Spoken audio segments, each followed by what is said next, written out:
Hello, everyone, and welcome to the very first episode of SEO for Higher Education podcast. I'm very excited to kick off this journey with all of you. In this podcast, I'll be talking to in house SEOs, content marketers, and higher ed marketers who work directly at universities and colleges.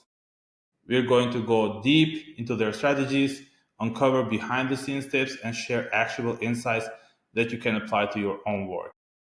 Whether you're looking to improve your SEO skills, stay ahead with the latest trends, or find resources that will help you and level up your strategy, this podcast is for you. In each episode, you'll get to hear directly from the people doing the work at some of the top universities and colleges, pulling back the curtain on what's really working in higher ed SEO. So if you're in the world of higher ed marketing, whether SEO, content, or digital strategy, this is the place to be. And for today's episode, I'm excited to have Erik Chavez, SEO Director at American Public Education, with us. Erik brings a lot of experience in higher ed SEO, and he'll be sharing valuable insights on how SEO drives enrollment and helps support institutional goals. Erik, thanks a lot for being here. Thank you, Ryan. I appreciate the invite. And also congrats on the new promotion to SEO Director. I was going to ask, and maybe like just to get started, what it takes to be a successful in-house SEO in higher ed. Um, if I can summarize it, would be being adaptable and data-driven.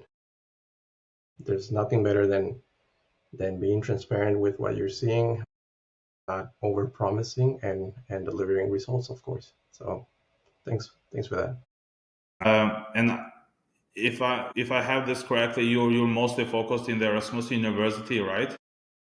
It is one of the institutions that we provide services to. We also oversee American Military University and American Public University, just to mention a few.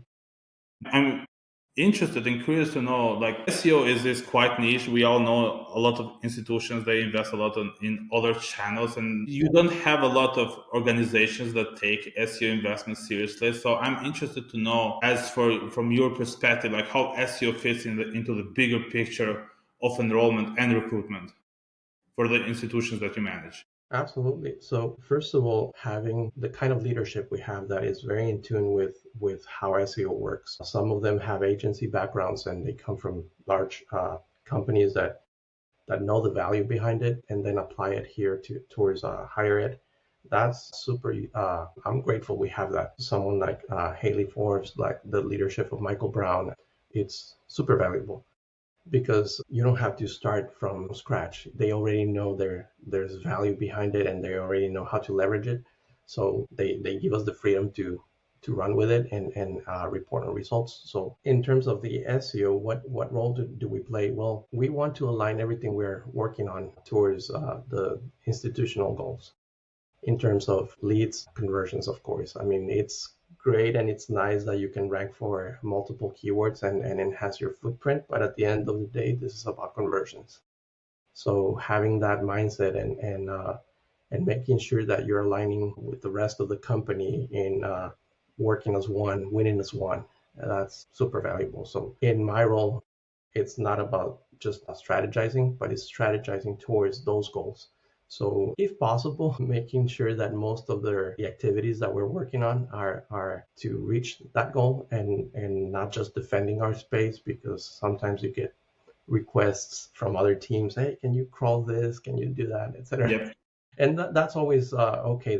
That's always going to be there, and we welcome it because we need to continue providing that support. But there's always that tension between resources and budgeting and time, and Yep. of course you want to keep a healthy balance. So being laser focused on providing results and being data driven, that's always going to be our motto.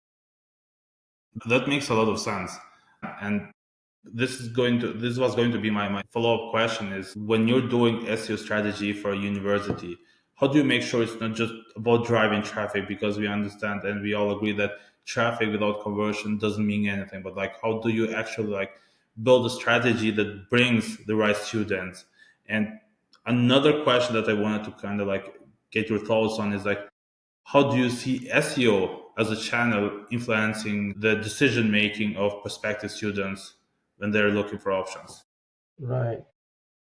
Well, it's an opportunity and a challenge at the same time to make sure that you're driving the right traffic. And I say this because I didn't coin this phrase, and I don't know if I read it somewhere, but you have to be careful not to publish content that, like what I call the cat video kind of content. And the reason I say that is because there's a lot of topics that are going to be very entertaining, very fun to work on, and very shareable. Yeah. Like people are going to like it, and everybody's excited about that. But does it move the needle? Does it help with conversions, with leads, form fills, whatever the event you're tracking? So you have to continually educate stakeholders and people participating from different departments into what is the purpose. And of course, the purpose is to help potential students to make a decision. So if you're answering questions they have in terms of what is this degree, what does it mean, they might not know what the acronyms mean, and they don't know what to call it. But they Yep. bump into your content. That's one way of attracting the right audience, because we can rank. I mean, at this point, if you're working at this level, it's not so much anymore about ranking. You know you can rank. Yes. It's about conversions. 100%. I agree with you. I see a lot of value in the top of the funnel content when you're answering this question, because for a lot of institutions, this is their chance of introducing their brand to these prospective students and start building a relationship with them. And I think there is value being that source that educated them when they were just getting started into their research process. And eventually, what we see with different campaigns that we work in is that they're coming back. They're coming back to learn more about what you have to offer. But even if not immediately, like you're able through this type of traffic and creating this type of content, you're able to kind of like understand that these prospective students have this certain intent, and then you can do remarketing. You can try to convert them, if not directly to an RFI, maybe to a newsletter and all other CTAs that you might have. So there is value in creating that type of content. But like when you go more broader, when you start, and this is where it gets tricky, because the top of the funnel can drive traffic. But like if you are then starting to look at traffic as an important KPI, strategy starts to go in the wrong direction. So you have to be focused on yes, we are creating content. Yes, traffic is maybe a secondary KPI that we're looking at, but ultimately it's about helping the students by answering their questions and presenting our brand and our offering to them. And even at that level, I mean, it's an opportunity to attract an audience that might not be familiar with your brand, because you could be ranking for, I don't know, a question that is not related to the degree or to the brand at that moment. It's about what does this mean, and you're answering a very simple question, and that question can a different demographics. So it's not necessarily for a recent graduate or just a working adult. So it's an opportunity to enhance your footprint for sure. There is a lot of value in that, and you made some really great points. Now, one thing that I wanted to also ask, and we talked about this a bit, is like measuring success, and more specifically, like what the key metrics you're focusing on. I'm interested because I want to know how you're connecting SEO performance to the real world outcomes like enrollment and engagement. How are you doing this at your organization? Right. So we are very fortunate to work with different departments, and each of them have one purpose. And for example, with our data department with analytics, they set up everything for us. And in some cases, I know that there's going to be SEOs that they have to be very hands-on, and they have to go in there and make sure that they are tracking all the events and tagging them and doing all those things. But in our case, with this organization, we have access to very talented people that take care of that, and they make the connection between direct conversion and assist, make sure that the assists that we're tracking is key events, not just scrolls or something else that doesn't really add any value. But it's important to know that now that we acquire the traffic, now that they are coming to the site, what are they doing? And also one of the departments that I have to give kudos to is UX. So if you work closely with UX, your results are going to be enhanced by, I mean, threefold Yeah. or more. Yeah, I mean, good design is always great in all aspects. It improves your conversion rate. It improves the user experience of the visitors, and ultimately, what we're trying to achieve is, yes, getting the right people on the site through organic search. But once they are there, we want to make sure that we're doing a great job of converting them or guiding them to the most relevant resources or sections of the site for them. And yeah, I mean, that is very, very, very important.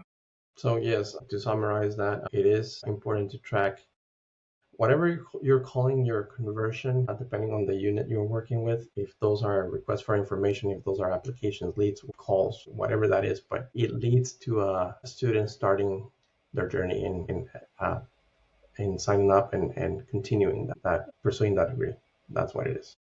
Yeah, I mean, this is something that I deal a lot with, especially when we're working with smaller schools, because not all the institutions are fortunate to have departments that they can set up analytics and tracking the proper way. The biggest issue I find is like this disconnect between what they're seeing in like platforms like Google Analytics and their CRM. And it could be either because they've set it up incorrectly or that setup doesn't exist at all. Like it's Mhm. not very uncommon for us to see that, yes, when you're asking them, are you tracking like the data in your CRM as well, like where those leads and applications are coming from, and they would say yes, but they are actually just tracking the paid search or like pay-per-click campaign because they have UTM, but someone coming from organic or direct, which they don't have UTMs when they're coming to your site and filling out the form. They don't have the backend setup to transfer that information to their CRM, so they can't really know where that lead or application came from. And it's unfortunately not that uncommon. Yeah, and something interesting in terms of local SEO, for example, Google is not very good at providing data to tell you, okay, this was the source or this was the medium, especially when it comes to AI. But if you're Yep. talking about local SEO in terms of listings, a quick trick that you can use is you put a UTM on your web link, and you can track it through Search Console. And then if Search Console is integrated with analytics, then you know exactly where that traffic came from, and that way Yes. you'll know if there was an assist or there was a direct conversion through your listings. I mean, the more data you have, the better decision you're going to make, and Mhm. we need to be more precise about like with the setup and how we are collecting this data, how we're reporting, and all that. On another note, I wanted to ask and kind of like get your thoughts on this. It's about how important organic search visibility, how important institutions' visibility in search results is when it comes to building trust with prospective students. Mm. And more specifically, like, do you think that visibility, being seen in search results, directly impact the likelihood of applying? Yes, and I say this from experience because working with different companies, no matter if it's not higher ed, you know that people sometimes base those decisions on the number of stars they see in the Yep. results. So when it comes to local search, that's a huge factor, right? You want to have very good reputation, very good reviews. And if you don't have a placeholder for those where your potential customers can or your customers can come and see those, they are going to go somewhere else that you can't control. They're Yep. going to go to other platforms. They're going to leave their reviews. They're going to either praise you or say something negative. So yes, that can have a huge impact. So sentiment analysis is very important. You need to analyze where things are positive, where things are negative, and then react appropriately or have a plan so it doesn't happen. So if you enhance visibility for a company, whether that's a local branch or at the national level, and they are struggling with reputation, that could harm the company. Yep. Before you start that campaign, before you start working on a strategy, check out what the results are and see if there's any reputational issues. Um, and then once you take care of those, then you can start with the campaign. 100%. And are you using any tools or platforms to help you with tracking this? For everything that has to do with Google, you can go directly to the business listings, and that's easy to track from there because you also have to be very active in responding to them. So you can do that there. In aggregate, if you want to use anything like Yext, SEMrush, or anything else besides that, I mean, it's all good as long as you have a plan. So Yep. it's not about the tool, it's about the plan and the process behind it. So 100%. it's important for you to keep an eye on that and audit and then have a strategy behind that. Yeah, I agree. I agree 100%. And I think local SEO is becoming even more important, especially as more and more schools realize that one of their biggest assets that they have is their campuses, and most of the prospective students are looking to go to a campus nearby. So they are turning to local SEO and looking at their presence there, which we could say that has been neglected for some time. Mhm. And if they take care of it, if they optimize it, they could see a lot of benefits and Right. gains from It's easier to control that and improve it than to have to deal with other platforms later on. it. Yeah. Now let's talk about what's working in higher ed SEO right now. And I'm interested in your thoughts when it comes to content. And I know that you guys write and publish a lot of content. How do you strike that balance between optimizing for search engines and making sure it actually resonates with prospective students? Okay, well, everything we are doing is to help the student, right? So we are asking ourselves the same questions on in terms of how is this piece of content going to help in their journey. So with that in mind, you could use any kind of tool that it's out there to make sure that you hit all the marks, check all the boxes, but still have the wrong intent. Yeah. And the reason I say this is because some of these tools out there, if for example, if you're using SEMrush to optimize an article, or if you're using Surfer SEO, anything, it doesn't matter what the tool is, but they're going to give you an indicator on your score. And based on that score, you can say, okay, well, I did include all the keywords I was supposed to include in the copy. I did hit the mark in terms of the word count. I added most of the suggested headings, everything, right? And you have a 99% score or passing score. But then it turns out that the article itself or the page or the blog post had the wrong format. And the wrong format in terms of maybe you turned it into a story instead of Yep. the bullet points that are going to help that person to make a decision. And Yeah.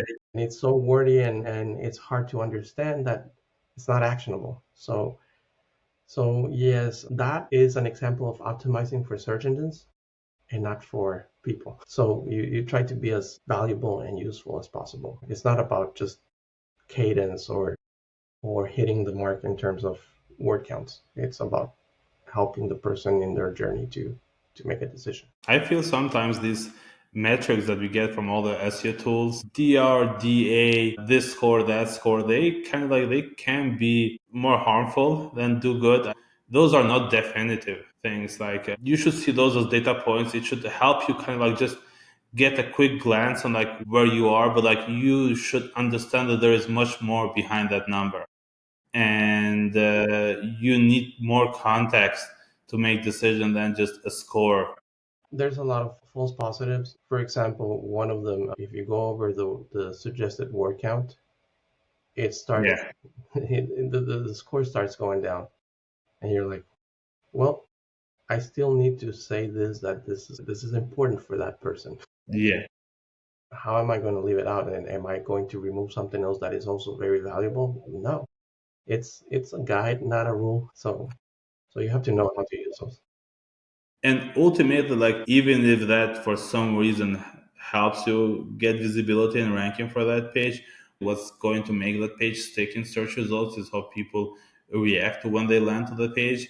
And if the page is about a straightforward question where you could have given a straightforward answer, but instead you went and wrote 2,000 words of content, they are going to be irritated and go back to the search results. This is a signal that Google will see, and then your page is going to suffer in ranking. So ultimately, the best strategy is to optimize for the user. I agree with you 100%, because when you're doing that, you're going to be successful. Google is going to recognize that because they are very good at recognizing what their users like or don't like in the search results.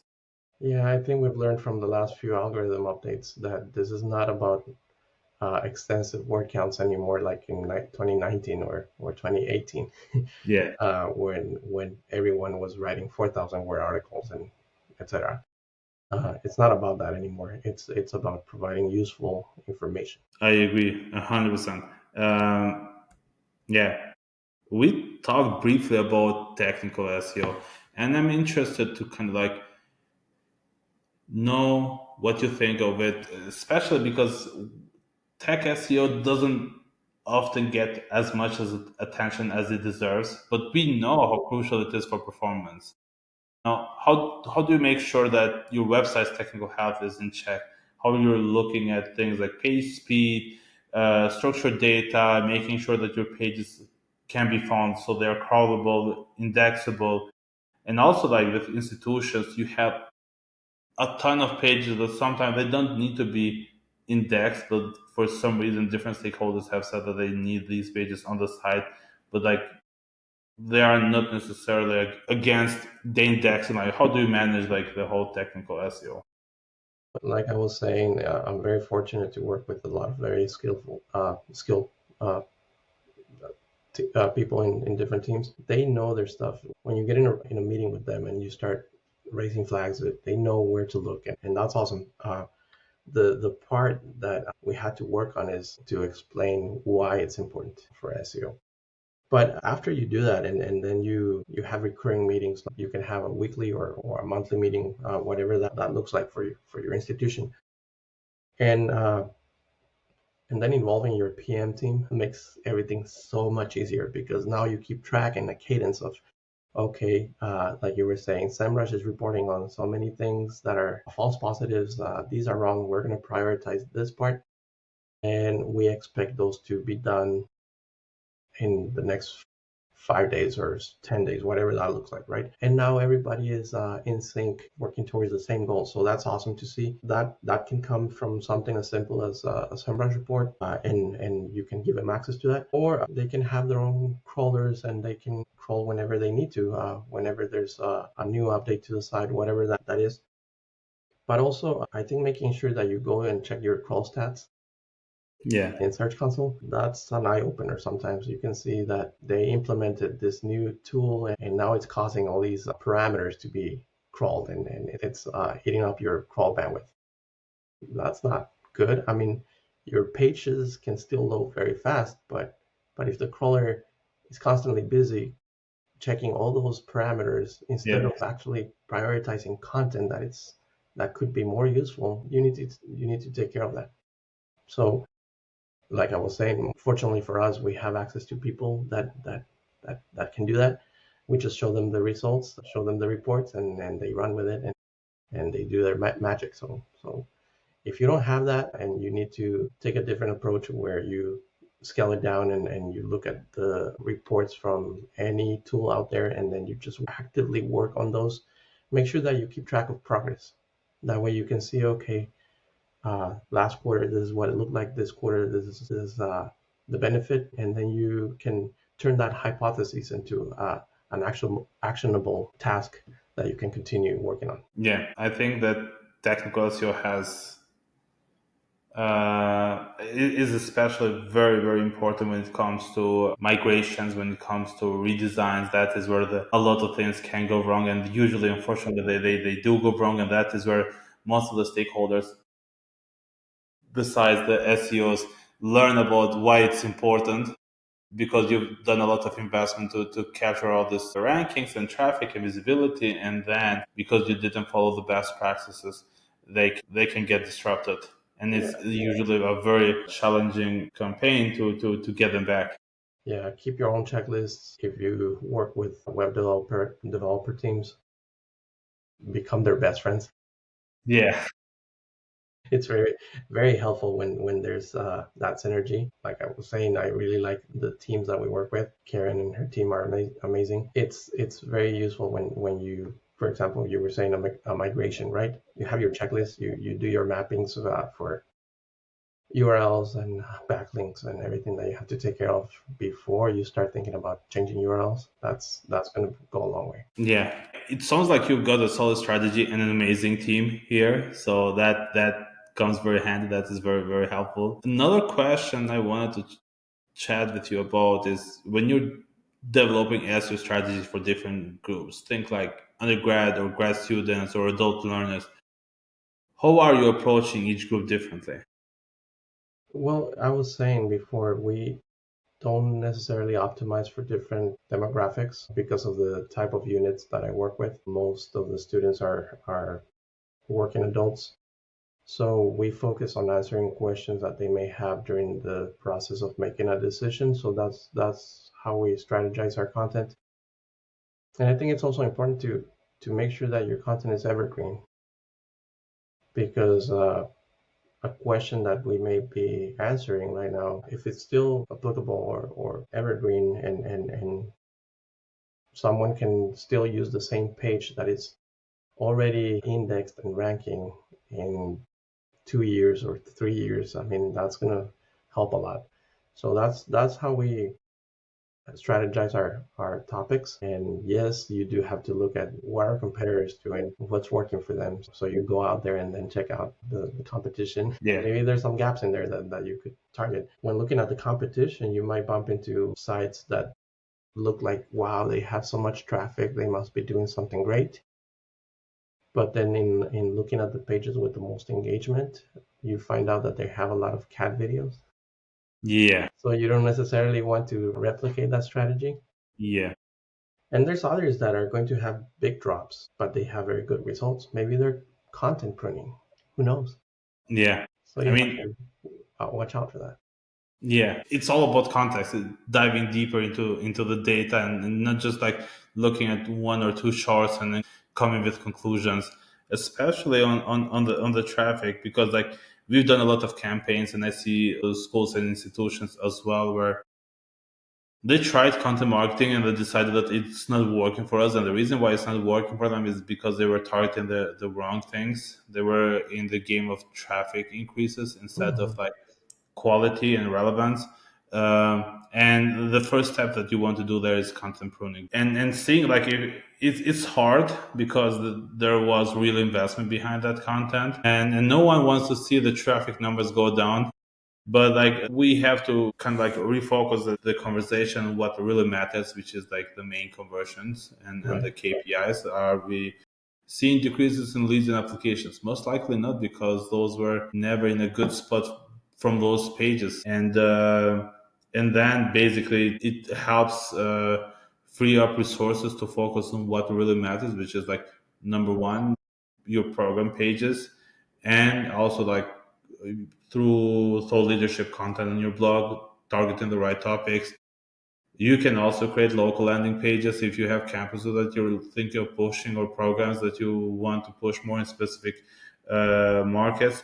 But yeah, I mean, just because the traffic is down doesn't mean that they're having issues.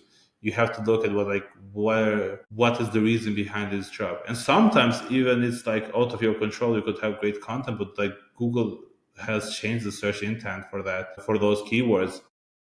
Like at one point, you could do really good with targeting commercial keywords, let's call them that way, Hmm. with blog content. Like you could rank for an MBA degree with what is an MBA degree article.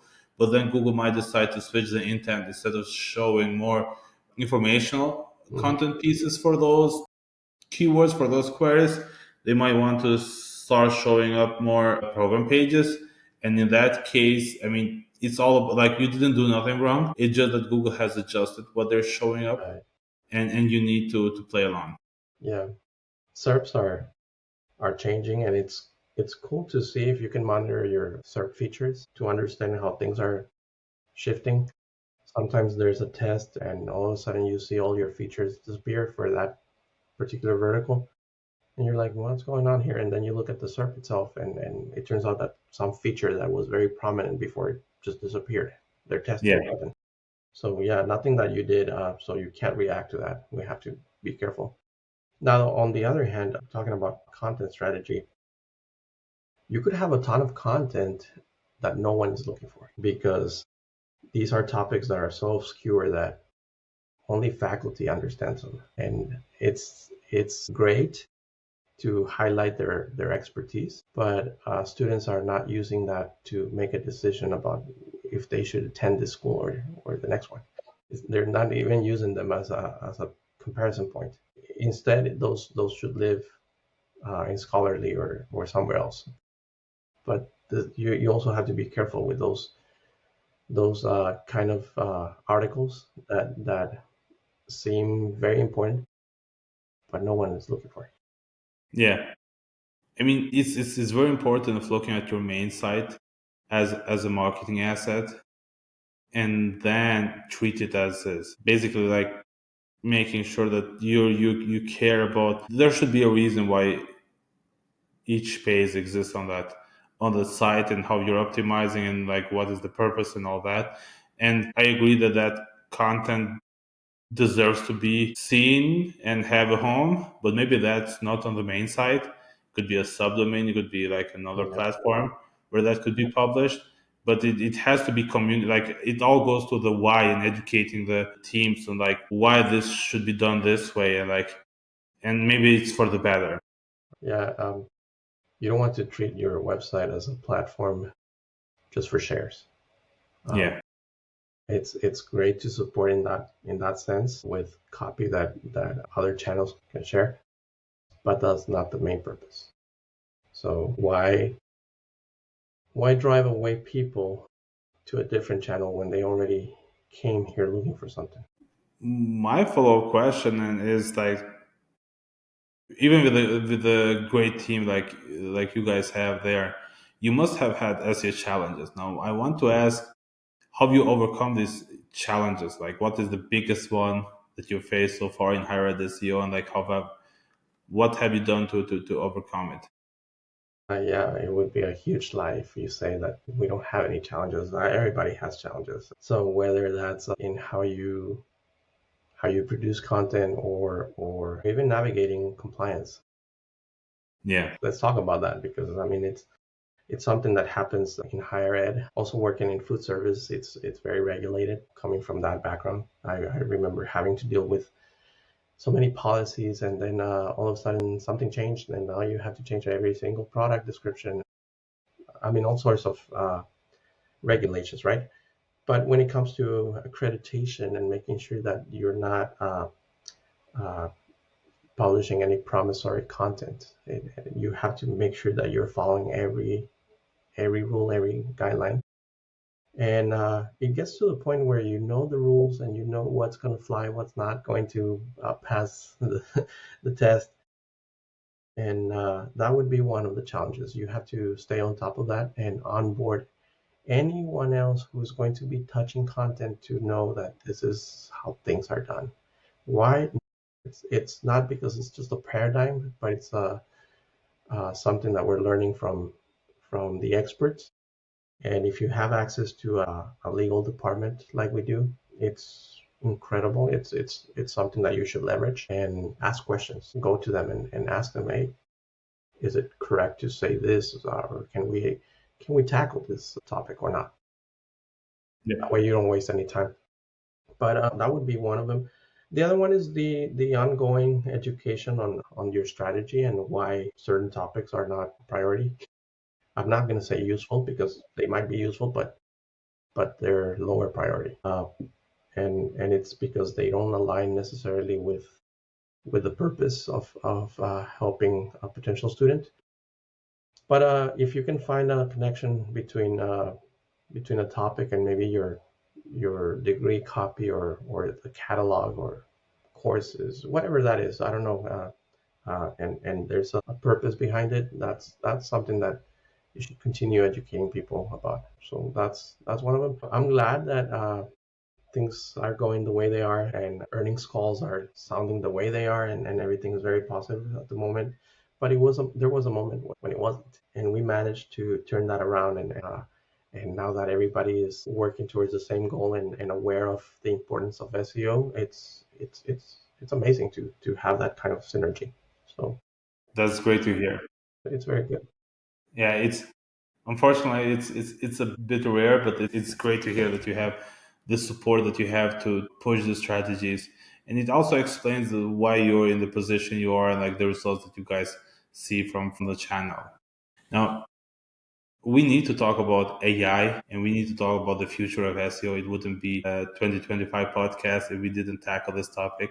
And I want to hear your thoughts on this because with AI becoming such a big topic, I want to hear how you see SEO being affected from it, especially higher ed SEO. Well, AI is here to stay. I mean, that's that's very obvious.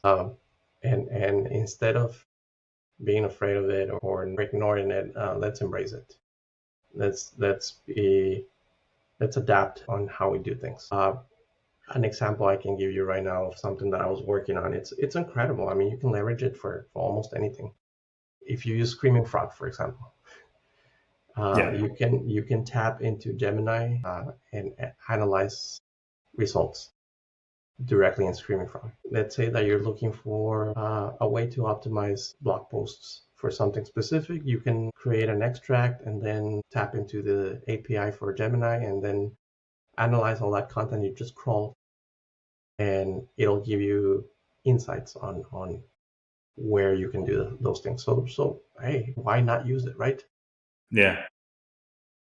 People who don't understand it might think that this is just for creating content and then they just grab the copy and post it on their websites. And of course, it doesn't work like that. Can it rank? Yes, it ranks. And can it produce? Of course, it can produce, but it would be very responsible not to review everything that is generated because AI is still learning, and that's why you have results out there in AI overview saying that horses have 5 legs. So just be careful on how you use it and leverage it. Yeah.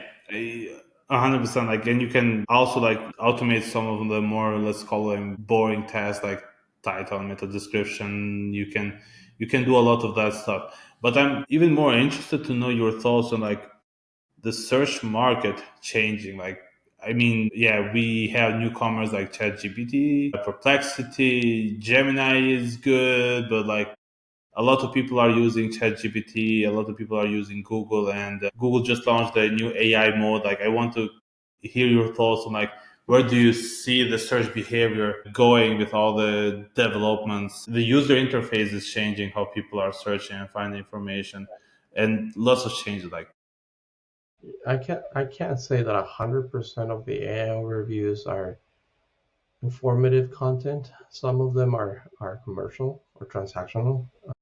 So there's a lot of that. The majority of what we've seen is informational. Uh, that's at the moment. That's looking at the latest data. But outside of that, if you go directly into ChatGPT or Grok or Gemini or whatever that flavor of AI is, you're going to see that it's becoming hyper localized. They are now providing local search results when it used to be that relevancy and location was the key for to get those results, because the way Google treats local SEO, they use your IP, they use your location to determine if they should show you those results or not, right? Well, ChatGPT is starting to do the same. And the great thing about it is that you can ask questions about, for example, I am based in Ocala, Florida, but I can ask questions about local search results in Orlando, in Tampa, in Miami, and I can see, okay, this is how that is behaving. So tools are going to have to adapt to that. Your geocodes and everything that you were tracking through, I don't know, local Viking or anything like that. Those are going to have to move fast because things are changing. But LLMs are very interesting. Like I said, let's embrace that. Let's work towards that and run your own tests. Don't rely on what people are saying on LinkedIn or anywhere else. I mean, run your own tests. yep. Right now, if you have a website, no matter what the size is, start learning how to track that. Experiment and see what happens. And then once you learn with those hypotheses, then take it to a different level. But I really see students making decisions based on just how they are making decisions about where to go to school from social media or TikTok or whatever. I mean, I can see how they're going to start doing that from AI and having conversations with it. And We're heading towards a future where you can't just do SEO for Google anymore. You'll have to do omni-channel SEO, basically like optimizing all the places where your students are searching, and that is Google, obviously, but you have like the AI search platforms, you have the social search that's happening on TikTok, on YouTube, communities like Reddit and Quora. They are doing a lot of due diligence. They're asking a lot of questions, and each platform is serving one purpose. And it's important to understand where your targeted prospective students are spending their time asking their questions, researching, and make sure you're visible there. One thing that we're discussing a lot with the schools that we work with is that kind of like preparing them for a shift, especially if they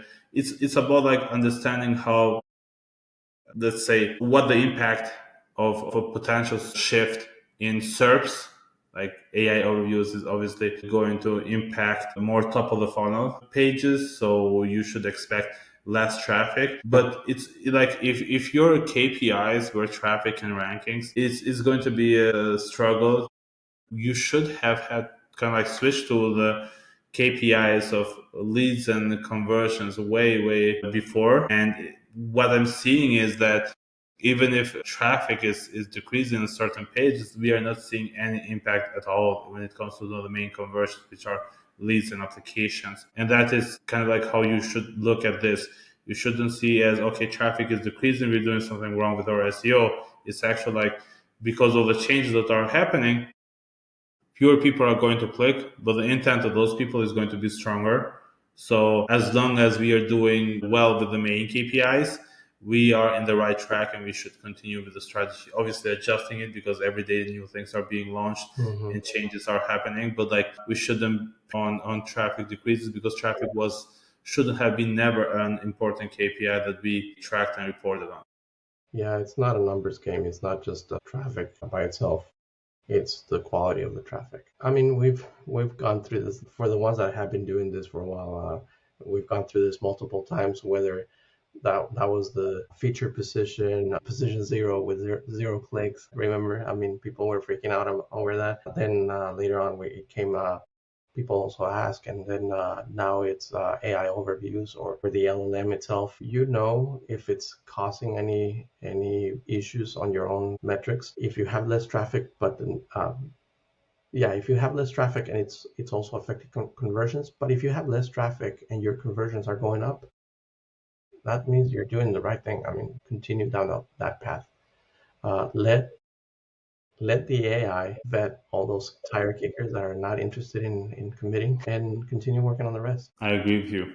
Before we wrap up, what's one piece of advice you'd give to other higher ed SEOs, especially those working with schools that have big enrollment goals? Be data driven. Be data driven. Make sure that you're testing, constantly testing things. Be adaptable. There's a phrase that I really like. It says, "Be adamant about your goals, but flexible in your methods." Things are changing, so make sure that you're adapting and learning. Keep learning. This is great advice. Thank you. Thank you for sharing this. And I think we can conclude with that. And a huge thanks to you, Eric, for joining us and Thank you. sharing all these insights. It's been a pleasure. Thank you so much.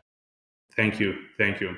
And for the listeners, if you've enjoyed this episode, be sure to subscribe. Stay tuned for more episodes where we'll dive into even more strategies, tips, and trends in higher ed SEO. Thanks a lot for listening, and I'll catch you in the next one. Thank you all. Thank you.